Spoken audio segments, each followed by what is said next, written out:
welcome back for the second Indie Comics showcase. I'm so happy you guys liked the first one. We'll be doing one or two of these a week. There's plenty of amazing books out there, so we've got plenty to talk about. We've got another two fantastic books to check out today. But before we jump into that, make sure you are checking out the pre-launch for Oreium Saga over on Kickstarter. The notifications button will be there in the link below, so make sure you are heading over there and giving that a hit. Anyway, enough about that. On to the two great books that we are featuring today. They are The Tome of Reckoning and Infection.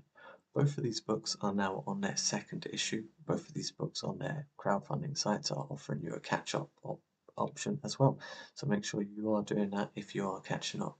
They're both unique books, both beautiful books in their own ways, and it's definitely something that you'll want to check out. There will be a slight difference today where we've asked the inspiration, and will there be more? So, let's begin.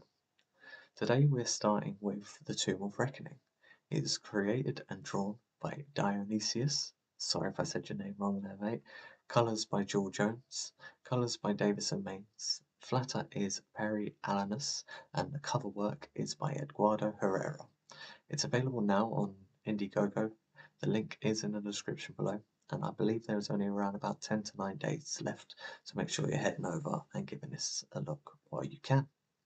It is a horror urban adventure with a sci-fi fantasy with so many elements to it. It's definitely something you want to check out. It's character driven with a horror backdrop. It's one to check out. It is fantastic. It looks fantastic. It feels fantastic. It's an action-packed book. It's got a great style. It's got intrigue laced throughout. Later on, when we look through some of the pages, the character designs and the covers, you're going to want to know more. So let's learn a little bit more about this. Where did the inspiration come for the story? Well, Dionysius had this to say. Basically, it all springs from his love of horror from when he was a child. Uh, and there wasn't this type of story about when he was younger. Not like this, at least. It was mostly the horror comics that were coming out when he was younger were superhero influenced, where he wanted to read something which was character driven with horror elements and no capes, which is fair enough. You read superhero things for superheroes, you want some straight up horror. It was hard to find at the time. So let's head on over, check out some of the pages, covers, and artwork for this. See you in a moment. This is a showstopper of a cover. Uh, the sheer size of the werewolf, the design of the werewolf, the leap in motion, like it just works so perfectly together.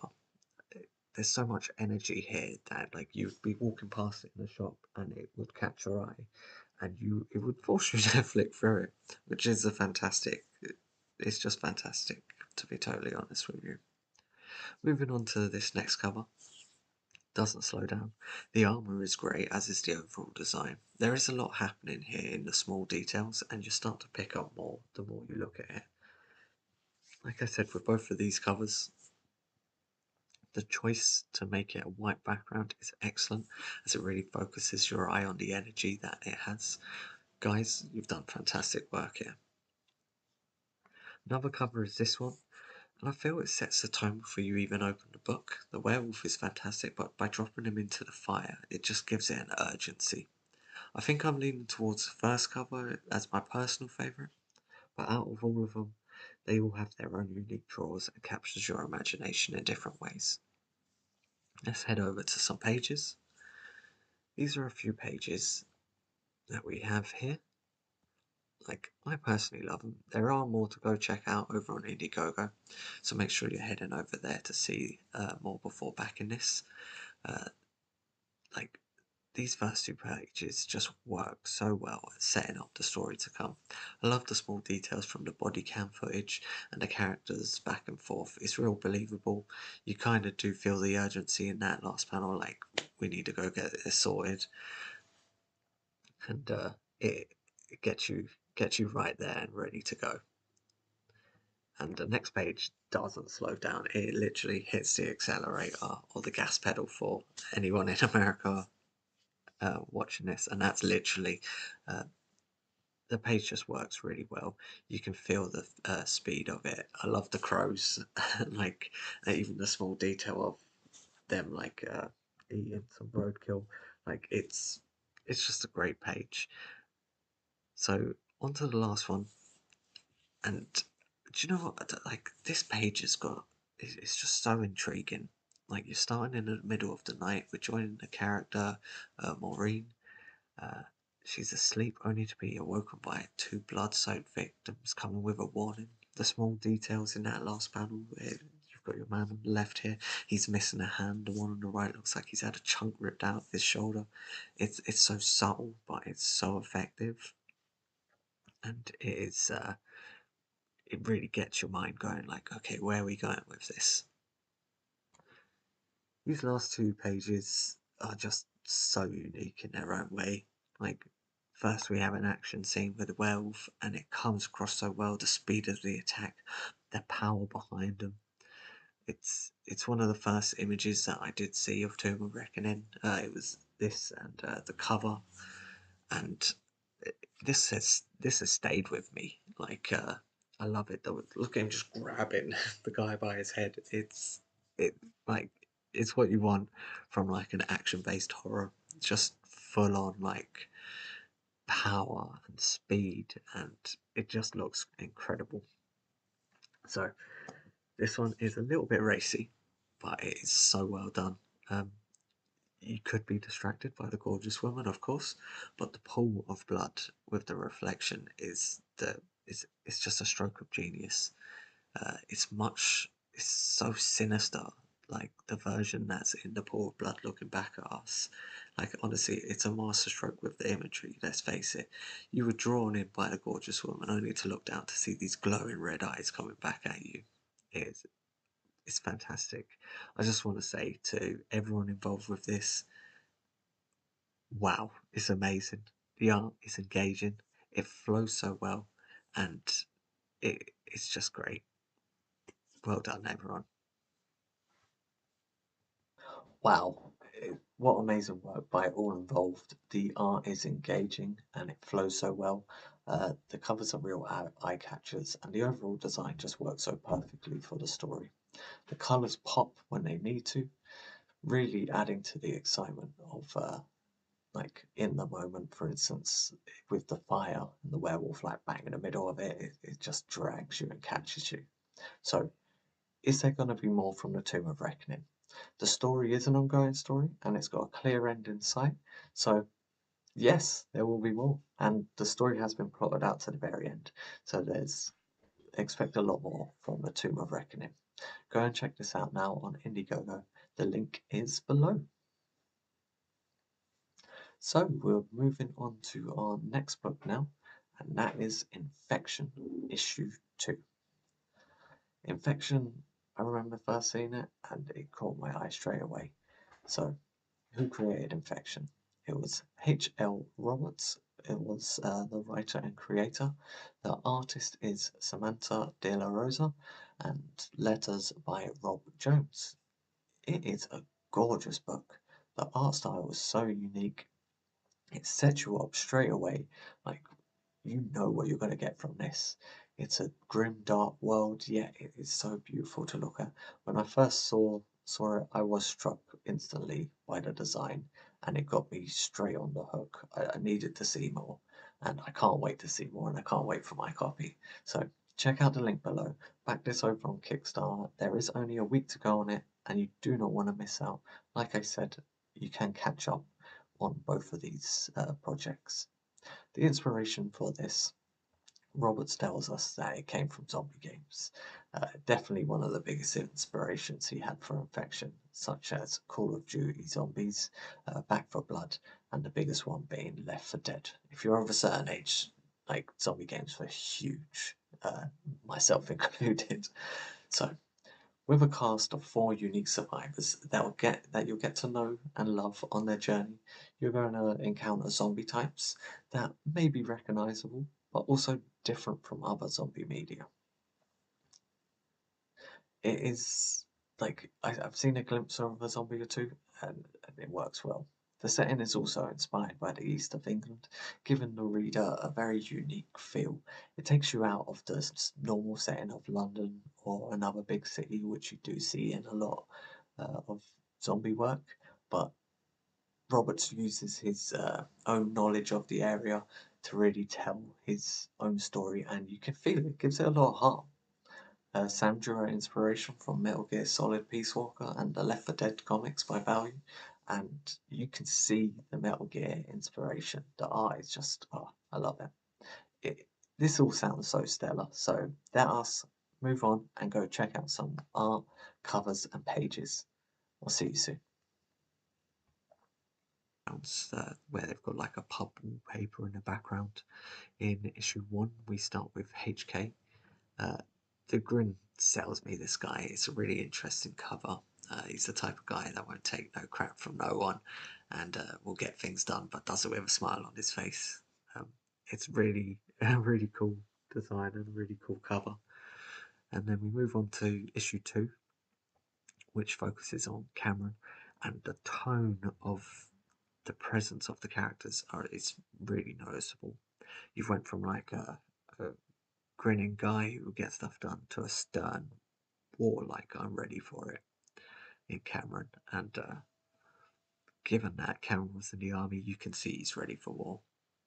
What I think this is a really great touch is the Parker jacket. Obviously, they're very popular in the 2000s. This is actually set in the 2000s, so it's a nice little nod to that. I don't think anyone didn't have a Parker jacket in those times. The green's a great set off to the red and really kind of pulls Cameron forward, so you can just kind of acknowledge him a bit more instead of the grinning face in the dark. Both great covers, so I love the blood spatter on this one as well. Moving on to the third cover, we get the spotlight on Nessie and Octavia. Now, it is a darker tone with the blue, but like I said, the wallpaper synergy just works great for me. But this is my favourite of the 3 covers. Honestly, you're looking at the faces of these 2, and you can see the emotion behind them and what's coming off them. Like they've seen and been through some hard times, but they've come out stronger. Like I said, this is my favourite of the 3. It's haunting, yet intriguing. It's a real eye grabber of a cover. It doesn't scream at you with bright colours. It's like subtle and it whispers to you, but it gets your attention, which is absolutely fantastic. So we move on to the prologue 2 pages here, and it just sets up the world so right. Like, it's a dark, grim world. There's something going on. It's an old man looking after his dog, giving him a bath, and then it just changes up. And this is the first image which grabbed my attention. Like the dog snarling, like teeth bared, saliva dripping. The art, the art is phenomenal. I love this style. It's just really got me, like, straight away. Those dead eyes. Like, I want to know more. And I can't wait to see more. So then moving on, we've got the first page of issue 2. And this kicks off straight after the last page of issue 1. I feel like this will work very well in a trade. But there's no let off, there's no kind of break, hiatus, or whatever. It's like you're straight back into it. The speed portrayed is very well done. Again, emphasizing that the world is in a pretty bad place for a more lower rated version of saying what it actually is. The zombie that we get a nice first look of as well is well designed with its dark eyes, and it's just stance. It's obviously, you can tell that's a zombie. You don't even need to be told it's a zombie. You can just see it, which is obviously always fantastic work. Now we move to what a lot of people, when you think zombie, you think like maybe you think Dawn of the Dead, a mall or a shopping centre, and or a supermarket. You think of stuff like that, you need to go there, get resources. They found one. They're outside a supermarket. Outside it is dark, grim, not filled with a lot of hope. I know you've got your characters there, and I'm sure that They've got hope between them, but when you look at the world, it doesn't feel like there's any. And they rightly say this place will be raided. There's not going to be anything there, which you would expect from a supermarket, pretty much, after the first couple of days of a zombie outbreak. And then, bang, it just changes up. And honestly, I believe Samanta said that this was one of her favourite pages to do, and I could see why. Like, this is a rainbow on a gloomy day. It's just coming out and saying hi. Like, there is so much emotion in this page. Like, I haven't read this book yet, but going from outside the supermarket and into inside here, like, I feel it. Like, I feel the emotion. Like, I'm picking up on it. Like, you would be so excited. You'd be like a kid at Disneyland. The contrast is excellent. This is truly a stroke of genius to switch it up so drastically like this. The sheer colour of this page, it just pulls you straight in. Like, I got excited for these guys when I saw them. I was like, nice, look, the shelves are full. Like, you're gonna eat well, good, eat well tonight, guys. So, yeah. Wow. Like, I mentioned it before about how like beautiful this book is, and now you can see for yourself as well. The art is just so unique. The characters are very well built, and so you really get to feel it. You feel a real connection with all of it. This doesn't feel like your run-of-the-mill zombie story, and yeah, like there's. I'm so happy to have been able to see this, and like I said, I can't wait to get my hands on my copy. Will there be more? Well, I believe there's going to be 3 issues, so I think there's going to be one more. We saw the 3 covers. Uh, will there be more from Infection after that? Robert and Sam would both love to come back to it. They've had a great time working on it. There are more concepts that they both would like to explore, possibly even taking a route outside of the UK, which would be really interesting to see, to be totally honest. Not that I've got anything against UK, I'm from here, but you know, it's always good to see a different perspective of one story being told elsewhere. But they have got big projects coming up, so it would be a few years before we see any of that. I can't stress enough how great this book looks. Like, the story is the heart of it, but teamed with this world that they've created, it's just exceptional. Head over to Kickstarter now, give this a back. Like I said, only 7 days left, so you're going to be wanting to make sure you are checking this out while you can. Okay, well, so this has been a rather horror-based episode, but what 2 fantastic books that we've been able to see. Both the teams have done absolutely amazing work. They have produced something utterly unique in their own style, with their own tone, and each story is like I said, just amazing. Thank you to you, Dionysios and H.L. Roberts, for letting me share your work, and thank you to your teams. You've done absolutely amazing. Well, that is it for today's Indie Comic Showcase. Thank you to everyone who has shared with me, and we will be doing this more. Keep on creating, people. Don't stop, and keep on believing in yourselves. Make sure that when you're out there in social media and you see the amazing work that's going on, to encourage your fellow creators, go back their work on Kickstarter, Indiegogo, Find My Comic, whatever it may be. Give it a read. If you can't do it at that time, drop them a like or a comment, or share their work. It costs nothing and really can be the difference in a creator's day. It means a lot to me just when you guys share your work with me. It means a lot when people share the pre-launch for Oreium, and if that's how it feels with me, I can't imagine how it feels with people who have created amazing worlds. You can follow me over on Twitter at StarMillion88 to see more amazing work that creators have shared with me, and it's been amazing at the moment. It's some real great work out there. I'll leave you with this quote from Robin Williams. No matter what people tell you, words and ideas can change the world. Good luck creating.